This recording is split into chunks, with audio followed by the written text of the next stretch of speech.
Good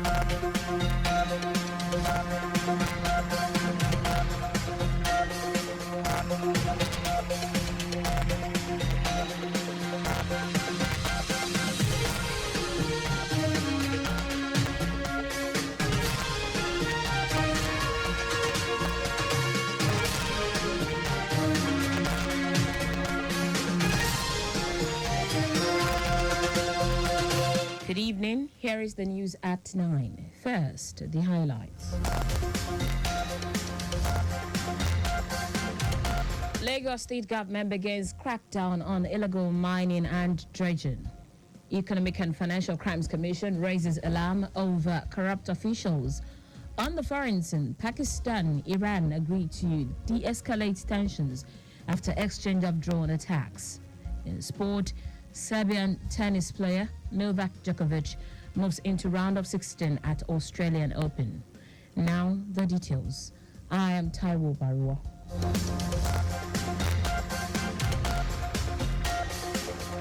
The Ministry of Energy and Mineral Resources, Office of Mineral Resources, has commenced a monitoring exercise to all the dredging, mining, toll and revenue points across the 5 divisions of Lagos State. This is part of its drive to curb illegality in the solid minerals, mining sectors, toll fee and revenue points. The exercise, which was led by the Special Advisor to the Governor on Energy and Mineral Resources, Office of Mineral Resources, Abiola Olu, was targeted at curbing illegalities in the solid minerals and mining sectors across the state. Olu said the visit to the various dredging and mining sites will further provide a pathway towards checkmating adherence to Lagos State dredging and mining guidelines and foster cordial relationship with various stakeholders. He admonished all the dredgers and miners across the state to obtain all necessary permits and regularize their options with the Office of Mineral Resources. Lagos State Commissioner for Transportation Oluwaseun Oshiyemi has announced that the state's transport policy has been approved and will be launched this year. Oshiyemi says the policy focuses on the intermodal transport system and the integration of all the means of transportation, such as rail, water, and land transportation, thereby decongesting traffic on Lagos roads, as well as creating an efficient, comfortable, and more flexible transport system. According to the commissioner, strategic collaboration is going to reinstate people's confidence in water transportation, saying that the state government has partnered with the Nigerian Navy to encourage the people that the issue of security is given utmost attention even on the waterways. Oshiyemi says one of the major infrastructure embarked on by the Babajide Sanwo-Olu administration is the Okpebi-Ojota Bridge, which will be delivered around June. He assures that the infrastructure will provide options to the road users, help to reduce travel and ensure seamless movement around the axis. The commissioner reveals that plans are underway for collaboration with companies that deal with electric buses to promote a carbon-free environment, as well as 2,000 bus extensions on the high-capacity buses. There's lots of advocacy going on as regards all of these different modes of transportation. I'll be glad to also say to you that by end of first quarter, the red line will come on stream. When that red line will come to place, lifting about 1 million people every day. As we speak, from data collection, 585 people were lifted by the blue line between September 4, 2023 to January 4, 2024. Oshiyemi, who was speaking on our program, Your Side Mirror, urged Lagosians, especially road users, to take ownership of public infrastructure and obey traffic rules and regulations. The Lateef Jakonde Leadership Academy has hosted multiple award-winning journalist and publisher Dele Olojede, during which he shared leadership strategies that shaped his career with the fellows. Olojede, an accomplished journalist with over 4 decades of experience, highlighted the importance of diversity in leadership, imploring fellows of the academy to embrace hard work and resilience as a means to achieving set goals and objectives. The visit also provided a platform for interactive learning, enabling fellows to gain practical insight into the challenges and rewards of journalistic integrity, while emphasizing the importance of the media in shaping public discourse. In a bid to engender a cordial working relationship among principal officers at the local government level, critical stakeholders and local government administration across the 57 local government areas and local council development areas in Lagos have gathered to brainstorm and identify gaps hindering effective governance at the grassroots. Speaking at the retreat organized by the Lagos State Local Government Service Commission, Chairman of the Commission, Taiwo Baruwa, affirmed that all public servants have vital roles to play in upholding the participant of ethical governance. According to him, by adhering to ethical standards in governance, local government officials will not only build trust, but the public will also be contributing to the overall development and progress of Lagos State. Bayo implored participants at the retreats to ensure that their actions are consistently reinforcing the trust the public places in their care, just as he expresses the hope that the retreats will be a catalyst for positive change and will ignite a renewed sense of purpose and dedication to duties. The Permanent Secretary, Local Government Service Commission, Abosede George, while appreciating participants for their presence and contributions at the event, implored them not to relent in their effort to work towards achieving the themes plus agenda of the present administration. Now to the rest of the stories. The Economic and Financial Crimes Commission, EFCC, has raised alarm about the craze for gratification and bribe among the Commission's investigators. EFCC Chairman Ola Olukayode, who made this known in his New Year address to staff members of the Commission's headquarters in Abuja, noted that he has a process in motion to fish them out.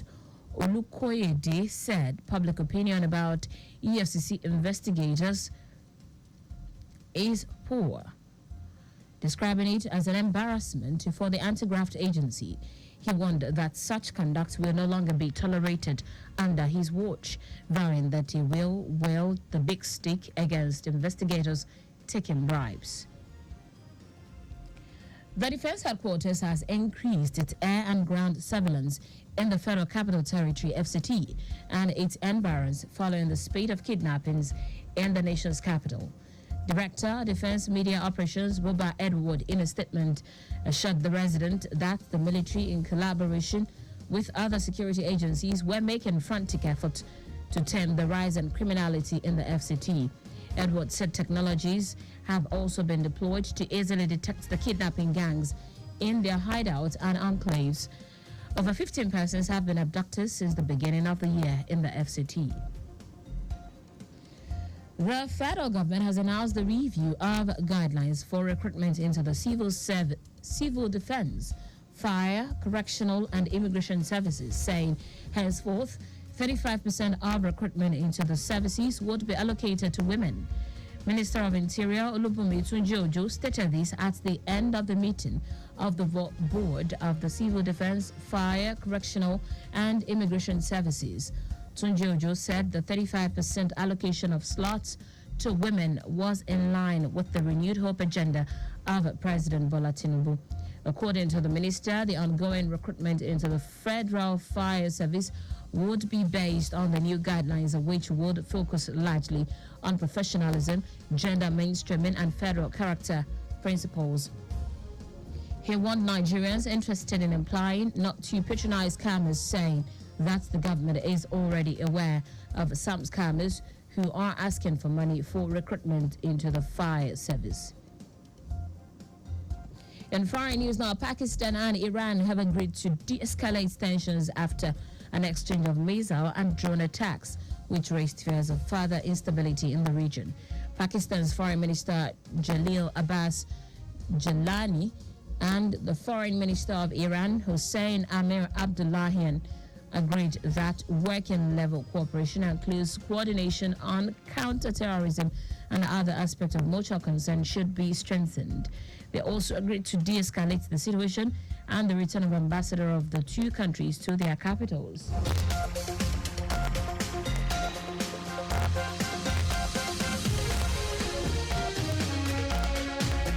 Iran carried out a missile and drone attack against the armed group Jaish al-Adil in Pakistan's southwestern border province of Balochistan, while Pakistan in turn struck armed group targets inside Iran on Thursday. In sport now, Serbian professional tennis player Novak Djokovic has found his groove to cruise through to the fourth round of the Australian Open, brushing aside 30th seed Thomas Echeverry.